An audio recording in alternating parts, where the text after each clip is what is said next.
Living a well-balanced lifestyle goes beyond ensuring your finances are in order. Welcome to Keeping the Well in Wealthy with Barbara Archer from Hightower. Barbara speaks with wellness industry leaders and related professionals to share more than financial planning advice. She addresses your questions about living a healthy lifestyle at any age. Learn how to gracefully maneuver life's challenges with support and resources to guide you along the way.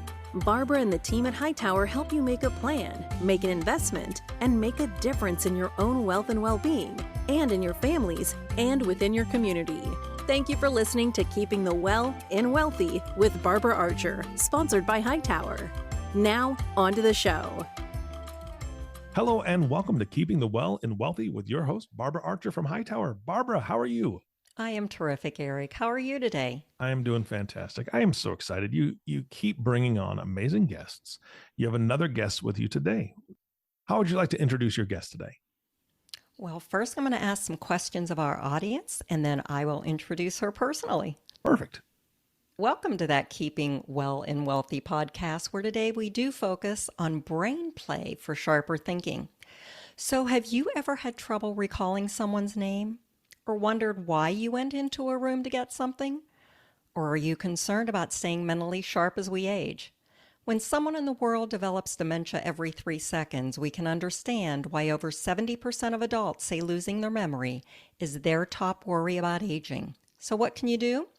This is your opportunity to hear from a nationally recognized author on memory, fitness, and brain health. I'm excited to introduce you to Dr. Cynthia Green. Dr. Green is president and founder of Total Brain Health, a leading provider of training, products, and services to improve memory and brain fitness. She's a clinical psychologist and author of 6 books, the latest of which is Through the Seasons, an activity book for memory, Challenged Adults and Their Caregivers, 2nd edition. Dr. Green has served as a clinical professor at the Mount Sinai School of Medicine Department of Psychiatry since 1990. She has been featured on Dr. Oz, Good Morning America, 2020, CNBC, Fox, The Martha Stewart Show, Time, Newsweek, The New York Times, and The Washington Post. Welcome, Dr. Green. And may I call you Cynthia? Please do. And thank you so much. I'm so excited to have the chance to speak with you and to share with your guests all the ways that we can help our minds thrive.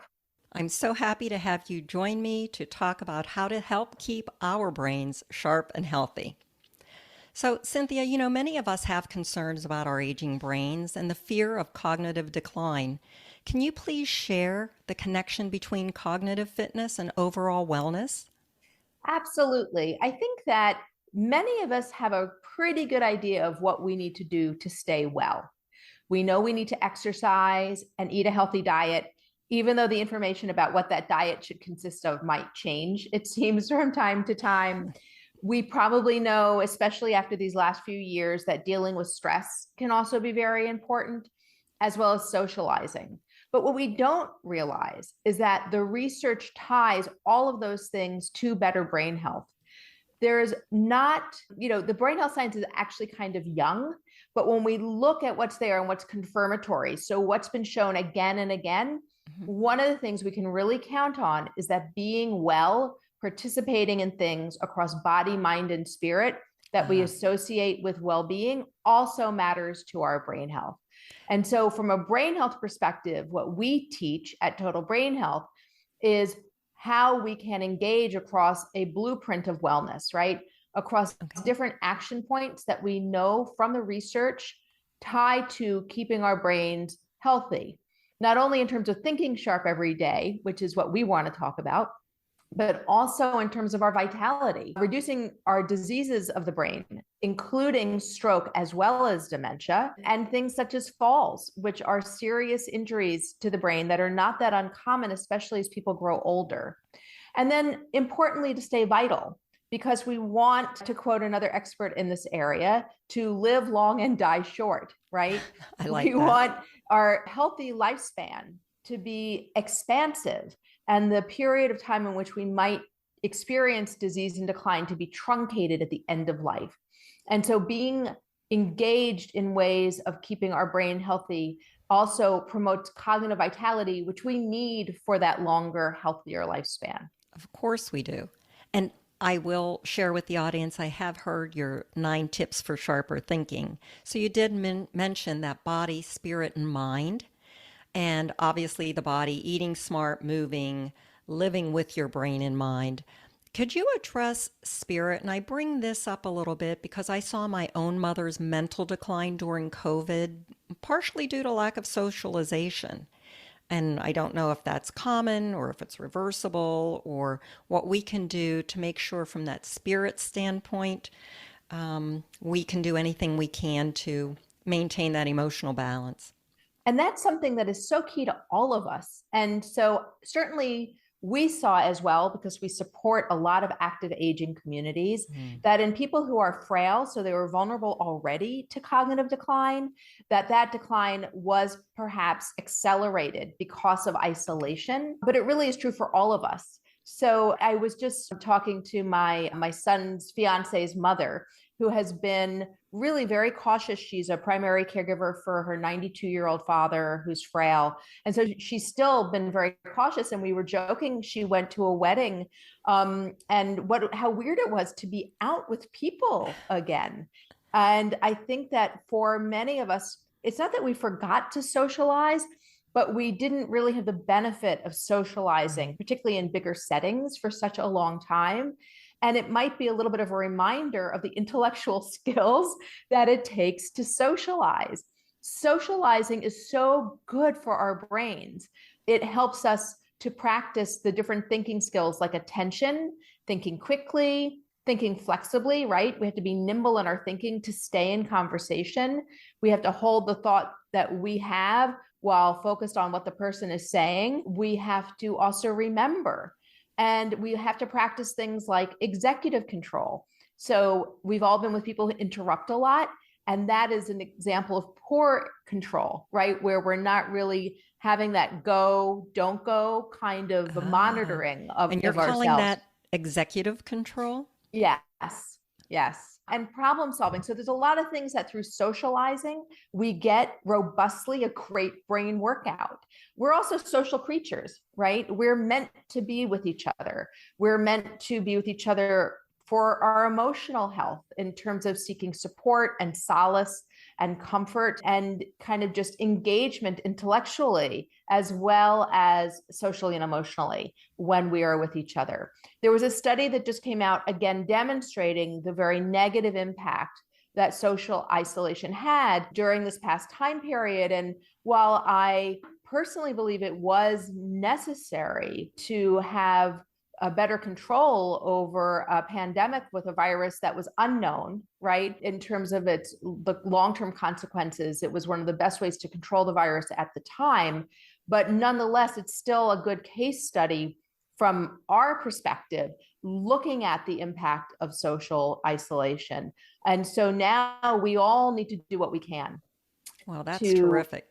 Right, to kind of get back on board. And especially for those who are frail, the other thing that we see in the communities in active aging who have a lot of our programs, we have small group programs in those communities, they are robustly turning out for those programs, enjoying them, and kind of bouncing back too. Well, let me ask you this. As we all begin socializing again, we're going to be introduced to people in a social setting.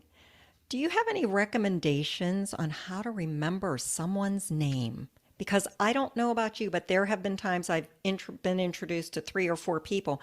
As long as they don't move or change their clothes, I'm probably good. Once we start moving around, it's like, is that my lack of not paying attention closely enough? Or no, it's like that old joke, you meet someone on the beach or you know them from a summer or vacation someplace warm, and then you see them someplace else, maybe in a business context, and you say, I didn't recognize you dressed, right? Right. You're so used to seeing them maybe in a bathing suit or more casually. Sure. We have a lot of great tips for remembering names and strategies. Please share. Yes. So strategies for remembering are as old as ancient Greece and Rome. In fact, traditions for using memory strategies date back to the orators who had to memorize, right? There were only verbal traditions then.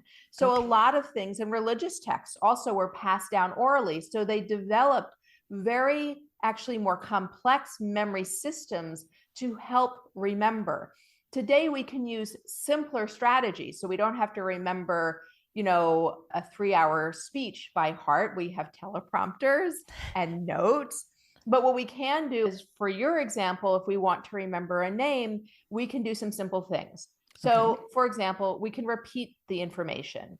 So I might say, if I'm meeting someone named Simon, Simon, it's nice to meet you. I might say Simon's name out loud in conversation. People like to hear their name, but I might also say it to myself silently, right? Okay. So that I get an opportunity to rehearse it by repeating it. Doing that not only gives me more opportunity to pay attention to the name, it gives me more of a chance to learn it. One of the reasons, by the way, Barbara, we remember a face and not a name is because we have greater exposure to the face than we do to the name, right? Because if you Oh. meet someone, you hear their name, it takes half a second, right? Depending on that name, but you're looking at them that whole time. So a lot of times people get very frustrated because they remember the face and not the name. That's why. So give yourself more exposure to the name by repeating it. If you want to up it, you can make a connection to the name. We use something called the connection strategy to give more meaning to that name. So Simon, I might think of Simon Says, right? Connecting it to something that I already know. I did. Right. I have a cousin named Simon. I might think of that Simon. I might think of Simon Legree, right? So I might find a way to connect that name Simon to something that I already know, making that new information more personally meaningful. Those are two easy and simple ways that we can make it easier to remember names. Thank And we have you. programs, by the way. I know you and I talked about this. We just recently released a video training program on memory improvement for the public. It's called TBH Build My Memory. And it's a series of videos with a workbook that people can use to help remember better. Terrific. Gosh, that's helpful. I might have to get that one now that we're getting out in public more and we are meeting more people. So it's great fun again, I have to Yes. tell you. And even with our clients going from Zooms to human contact, we get so excited. It's just so much fun. And it is different. It is. And people ask me all the time, cognitively, is there a difference meeting over Zoom versus meeting in person? And I know that was one of the questions we had kind of touched on previously. And I think that there's benefits to both, right? And certainly if we are not able to travel as easily, if we need to be someplace but we have other obligations, Zoom is great. I just led a group of older adults for it's a not-for-profit in Chicago, and we did a program we have called a challenge program. So we have a program that's a box of cards that you roll the dice and you pick a card every day and you do a brain workout, and it's called TBH Toolbox 365. And we pair that for this particular group with a daily calendar and a monthly meeting. And so I was meeting with this group in Chicago. I think they were mostly in Evanston, and we were met over Zoom, and the connections that everyone made over Zoom, total strangers, but meeting once a month for about 6 months, supporting each other in terms of what they were doing, strategies like what we just talked about. It was amazing. And some of them exchanged phone numbers. And I think some that live close to each other actually did get together. But this is an older group of adults who were still living independently in the community, but were quite isolated during the months of COVID. And so it was very telling to see how connected they felt over Zoom. Well, that's terrific because I have heard that older adults are the fastest growing segment among internet users in the world. So Yes. it is a way, and I can remember I had a 98-year-old father-in-law who was hard of hearing. So his ability to connect through the computer, at that time it was only email, there wasn't the video, but it made such a difference in his world. And so when we're looking at those digital connections versus the in-person, you are seeing the ability to still form good, deep connections. Or with families, it's nice, you're right, families and friends that can't be together, Right. it's still a good way to keep connected. Right. And the events that we might miss, right? If we otherwise couldn't be there over Zoom. But that said, it's still great to be together in person. And there's a lot of nonverbal communication and support and a sense of empathy that we can feel from other people, right? When we're together in person. Right. You know, you're saying that my grandmother used to always say when my kids were little and she was living in North Carolina and I was in the New York area, she would say to me, "Oh, I wish that the phone had a video camera so I could see those kids." Oh, Right. And so now we have all these capacities. And so they do help us connect and stay socially connected, even though they're not the same as being in person. oh, you're right though, but it's so great now to be able to actually see people when we're speaking to them. You mentioned about speaking quickly and the flexibility. So why is timed activity whenever you're playing these games? Yeah. We talk about the advantage of play with the brain. And many of us do different kinds of games with a timer and it pushes us. So can you talk a little bit about why timed activity is helpful? I'm so glad you asked that question. I think one of the biggest misunderstandings in the field of cognitive training is that people feel that if they're doing a crossword puzzle or Sudoku or some kind of word game, that that's sufficient. And those are great ways to stay engaged intellectually and to challenge our creative thinking and long-term memory. But when it comes to the kind of things that you're, not you personally, but I mean, people are complaining about, it's the skills that are diminished with age aren't getting worked out when you do the crossword puzzle. And those are namely attention, speed of processing, and cognitive flexibility. Maybe cognitive flexibility does to a point, and short-term memory. Those skills are the ones that support things like remembering a name. And to work out those skills, you're really better off working against the clock. And there are not many people that do the crossword puzzle or the spelling bee or even Wordle against the clock. It's just they're not timed.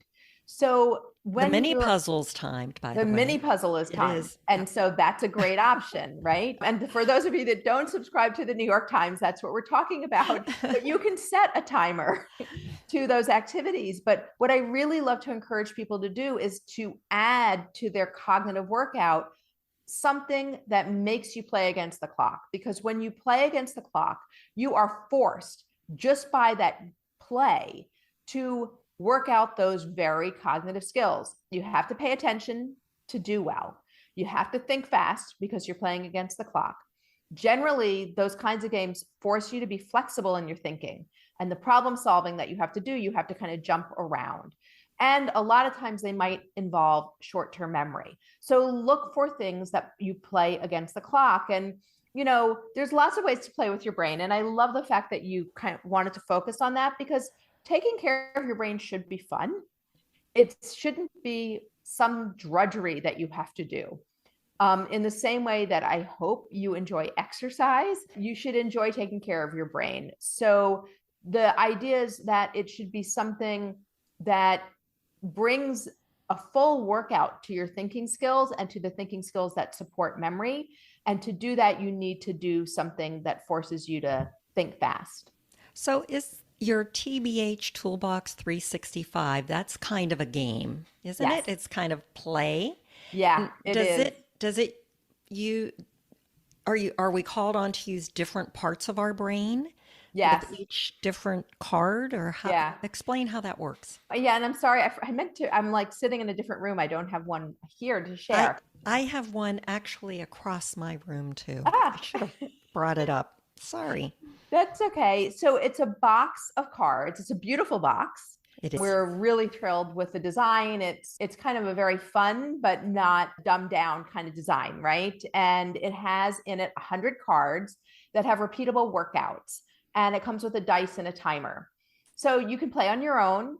You can play with friends. It's a great gift to parents or an older relative who might be on their own or with a caregiver. It kind of spans a lot of uses. I have a friend who told me when we first came out with it that she took it to a bar for girls' night out and they played it there. It has cards that are divided by the stages or the areas of wellness that we tapped on before: body, mind, spirit, and it adds social. And most of the workouts you can do right there and then. So you roll the dice, and based on the roll of the dice, you are kind of designated to pick a card from either the body, mind, spirit, or social part. So there's about 25 cards in each section. And then you pick that card, and the card tells you what cognitive skills you're working on.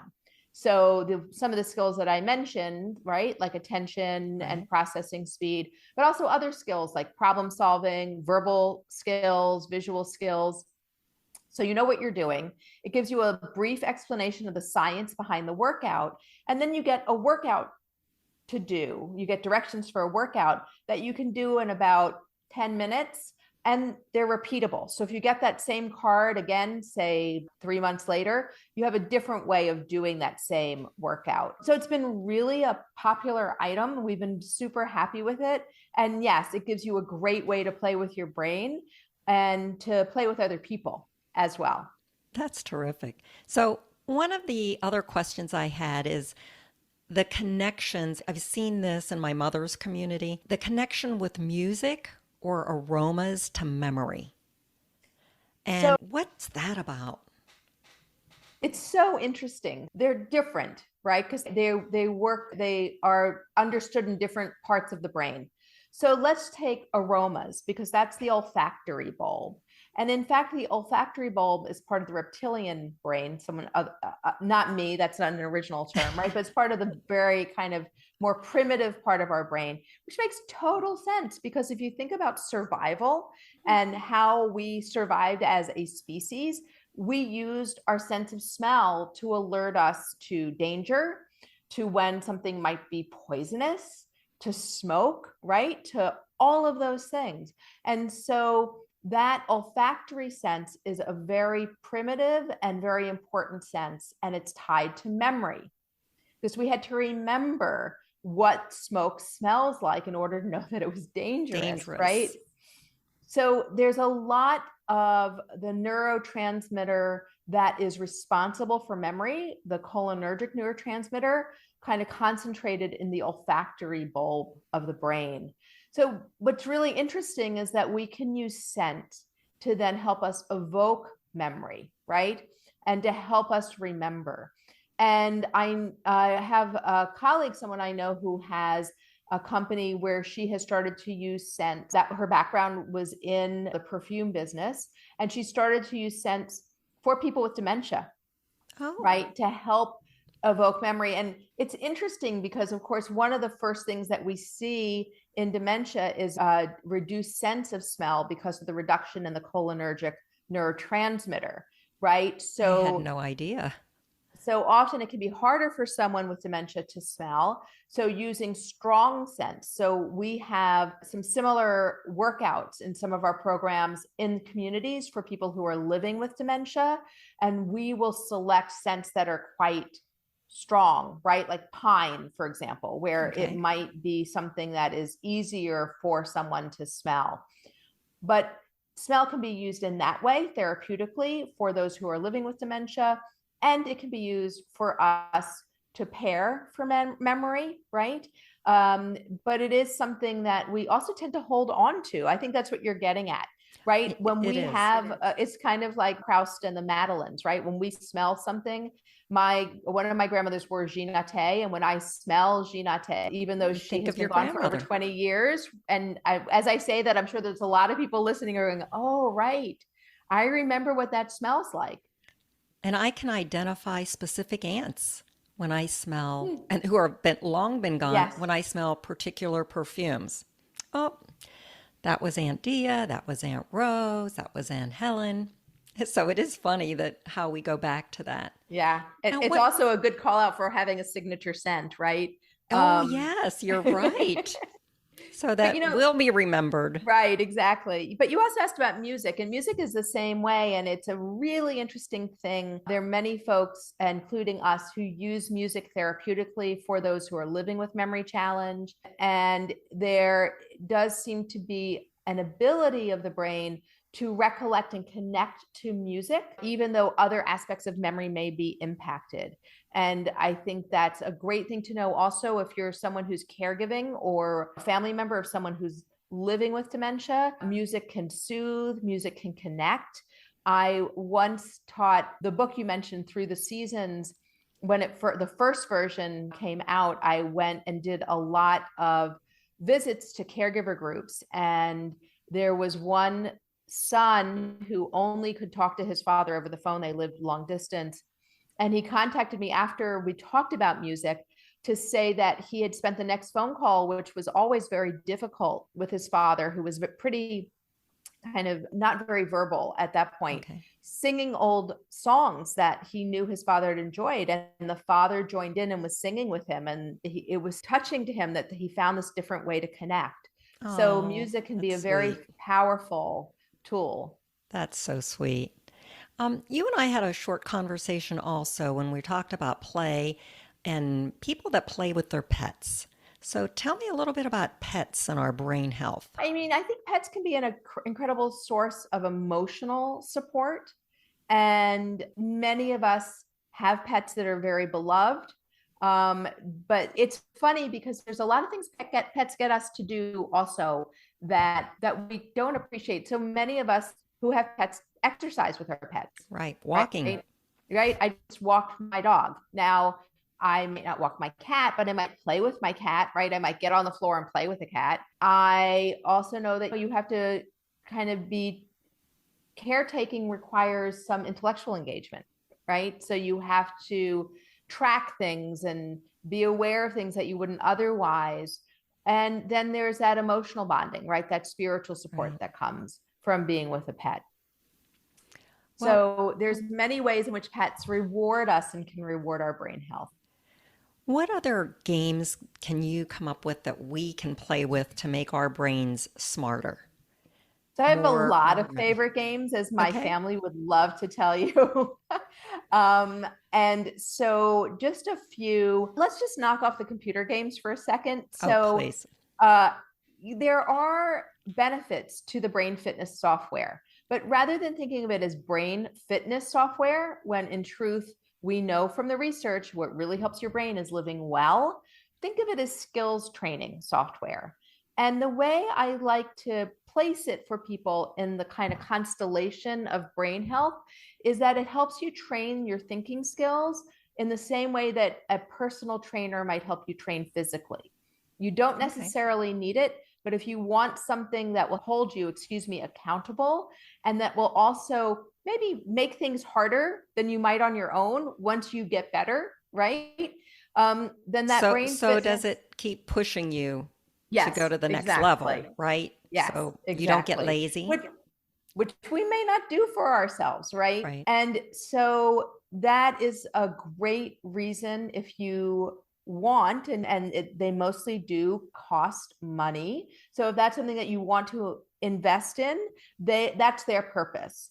But don't think of them as brain fitness, because if you are playing that computer game for 7 hours a day, 7 days a week, it's not helping your brain fitness. Walking would help your brain fitness more. That said, there's a lot of fun computer games. There's a lot of fun games that are timed. My kids used to play this game that I got hooked on for a while called Sushi Go Round, where orders would come in and you'd have to make the sushi in time. And if you didn't go fast enough, then your guests would leave.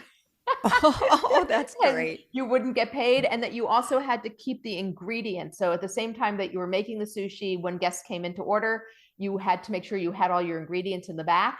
And as you got better, the game got faster and you got more guests. So there's games like that are free and they're kind of easy to find. Just ask a teenager what they're playing. And those can be a lot of fun. And for board games, some of my favorites are Boggle, especially if you're a word person. I was going to ask about Boggle because it is timed. too. It's timed. My friends from college still refuse to play with me. Oh, I love Boggle. I'll play with well, you. maybe we'll have to find a way to play. We will. And Zynga has a version of Boggle now as an online game. But Boggle, for those of you that don't know, it's a grid with dice, and you shake it and the dice fall into a pattern, and you have to find words by connecting the letters to each other. And it's timed.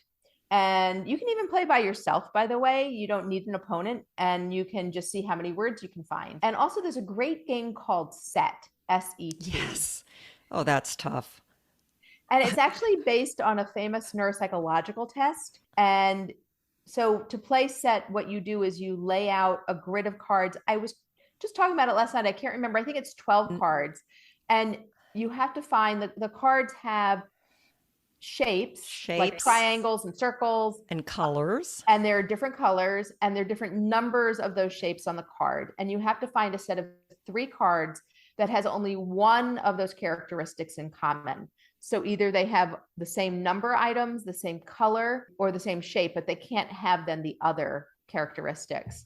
And the first person who sees it calls Set. They grab the cards. You put more cards down, and the object of the game is to find the most sets, which gives you the most number of cards at the end of the game. And my husband and I have never beat our daughter yet. So, so since you played, the timing element there is the other people you're playing against. Yes. And some of them are very fast. Right. So. Yeah. And this isn't to say that people play chess against the clock. This isn't to say that all those other intellectual engagement activities aren't great. But again, having things that are timed that you use to play with your brain are going to work out different skills. Well, you had mentioned also when we talked a little bit about the physical part, you mentioned balance.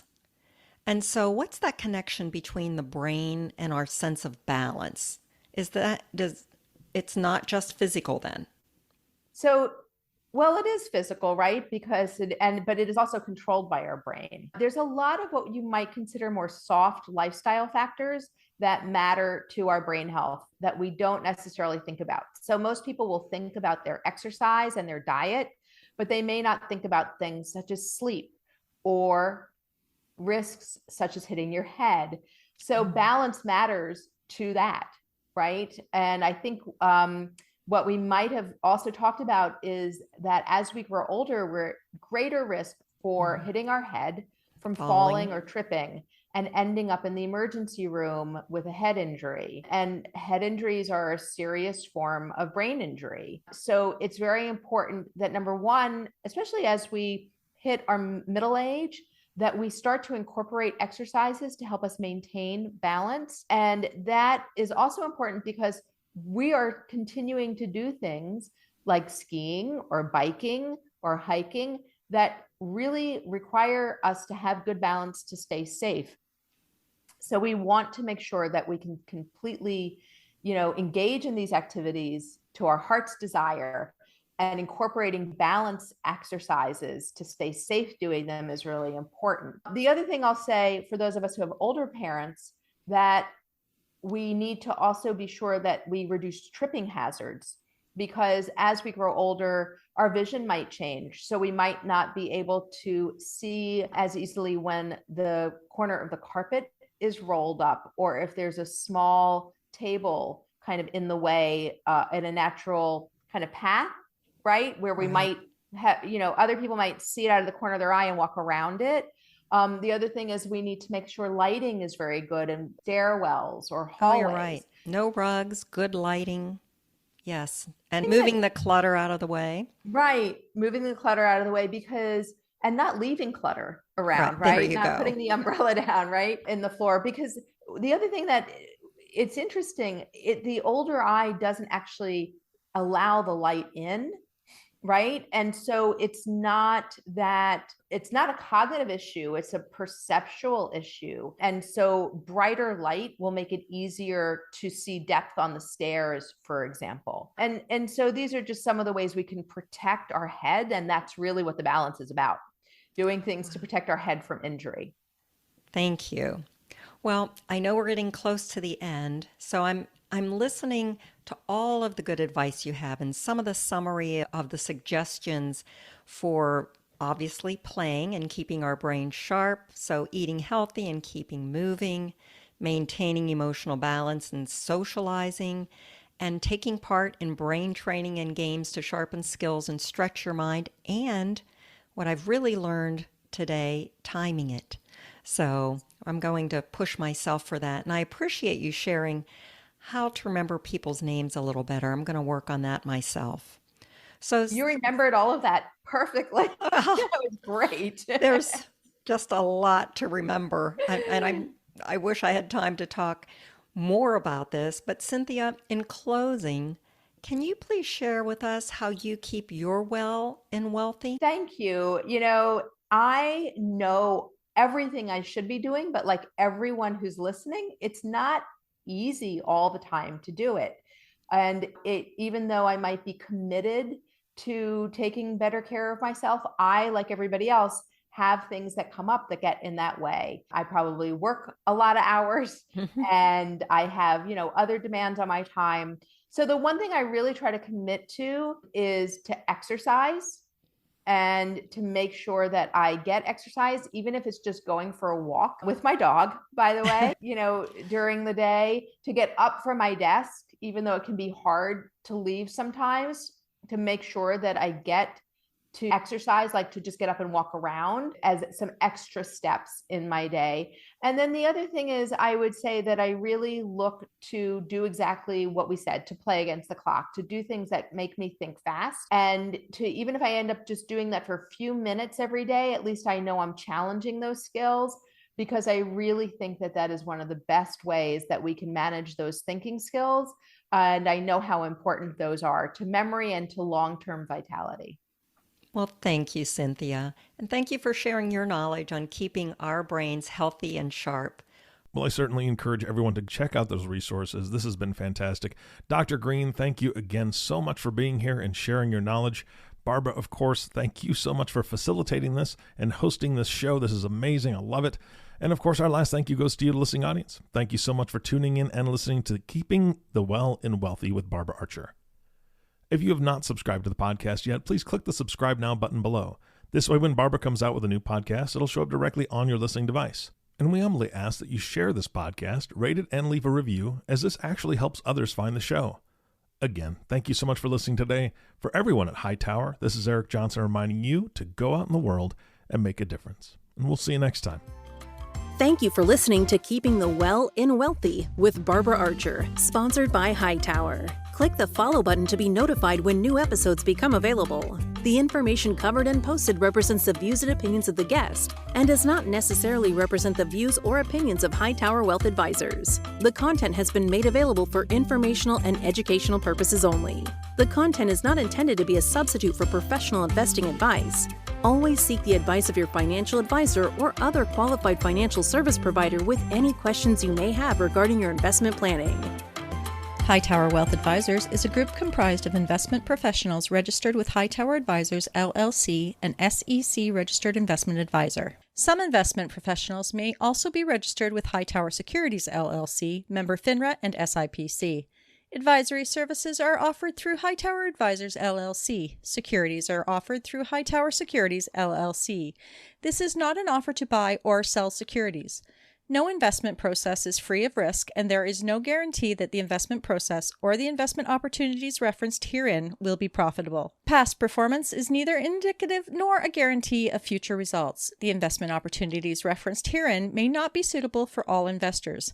All data or other information referenced herein is from sources believed to be reliable. Any opinions, news, research, analysis, prices, or other data or information contained in this presentation is provided as general market commentary and does not constitute investment advice. Hightower Wealth Advisors and Hightower Advisors LLC or any of its affiliates make no representations or warranties expressed or implied as to the accuracy or completeness of the information or for statements or errors or omissions or results obtained from the use of this information. Hightower Wealth Advisors and Hightower Advisors LLC assume no liability for any action made or taken in reliance on or relating in any way to this information. The information is provided as of the date referenced in the document. Such data and other information are subject to change without notice.